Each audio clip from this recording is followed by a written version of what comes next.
ഇന്ത്യയിൽ ഇന്ന് B J P കാണിക്കുന്ന വെപ്രാളം, ബി ജെ പി കാണിക്കുന്ന പരക്കം പാച്ചിൽ കാണുമ്പോൾ നമുക്ക് കിട്ടുന്ന യഥാർത്ഥ നിരീക്ഷണം എന്താണ്? ബി ജെ പി അങ്കലാപ്പിലാണ് എന്നതാണ്. ബി ജെ പി അങ്കലാപ്പിലായി കിടന്നോടുകയാണ്. കാരണം ബി ജെ പിക്ക് ഇനി മുന്നോട്ട് പോകാൻ ഇടങ്ങളില്ല. ഉത്തരേന്ത്യയിൽ ബി ജെ പി സാച്ചുറേറ്റഡ് ആണ്. വീട്ടമ്മമാർക്കറിയാം, സാധാരണ കുട്ടികൾക്കും അറിയാം. ഒരു ഗ്ലാസ്സിൽ കുറച്ച് വെള്ളമെടുത്ത് അതിൽ കുറച്ച് ഉപ്പിട്ടാൽ ആദ്യം പിന്നെ ആ ഉപ്പ് കാണില്ല, ഉപ്പൊക്കെ ലയിച്ചു പോകും. പക്ഷെ 2-3 സ്പൂൺ ഇട്ടാൽ പിന്നെ ഉപ്പ് ലയിക്കില്ല, സാച്ചുറേറ്റഡ് ആയി. പിന്നെ ഉപ്പിന് കയറാൻ സ്ഥലമില്ല. വെള്ളത്തിനകത്ത് ഉപ്പിനും പഞ്ചസാരയ്ക്കും ഒക്കെ കയറിയിരിക്കാനുള്ള ചെറിയ ചെറിയ സുഷിരങ്ങൾ ഉണ്ട് എന്നാണല്ലോ നമ്മൾ പഠിച്ചത് മോളിക്കൂളുകൾക്കകത്ത്. അതുപോലെ ഉത്തരേന്ത്യയിലെ ബി ജെ പി സാച്ചുറേറ്റഡ് ആണ്, സമ്പൂരിതമാണ്. ആ സമ്പൂരിതമായ ഉത്തരേന്ത്യൻ രാഷ്ട്രീയത്തിൽ നിന്ന് അവർക്കൊരു മണ്ഡലത്തിലും അധികം സീറ്റ് കിട്ടാൻ പോകുന്നില്ല. അതാണ് യാഥാർത്ഥ്യം, അതാണ് കറക്റ്റായ പൊളിറ്റിക്കൽ നറേറ്റീവ്. എന്താണ് ബംഗാളിലെ സ്ഥിതി?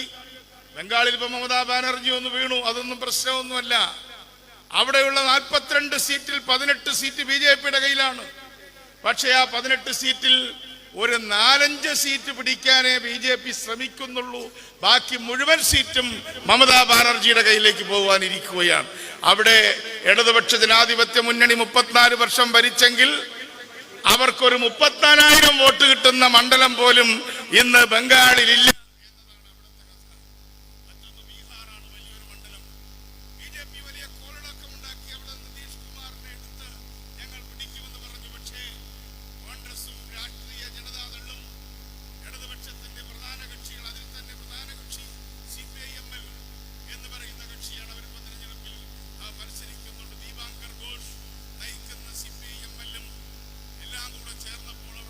റാലിക്ക് വന്നത് 12 ലക്ഷം ആളുകളാണ് പാറ്റ്നയിൽ.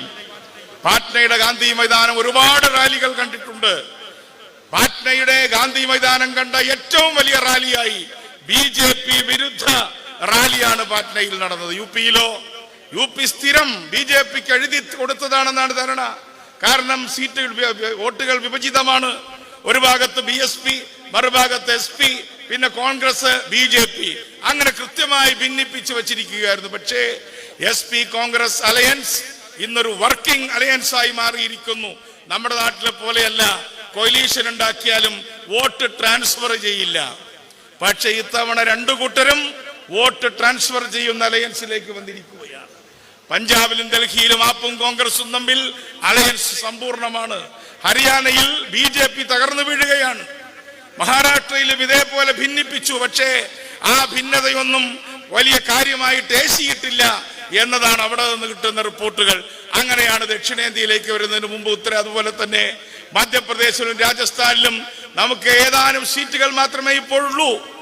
പക്ഷെ ആരെങ്കിലും പറയുന്നുണ്ടോ മധ്യപ്രദേശിലും രാജസ്ഥാനിലും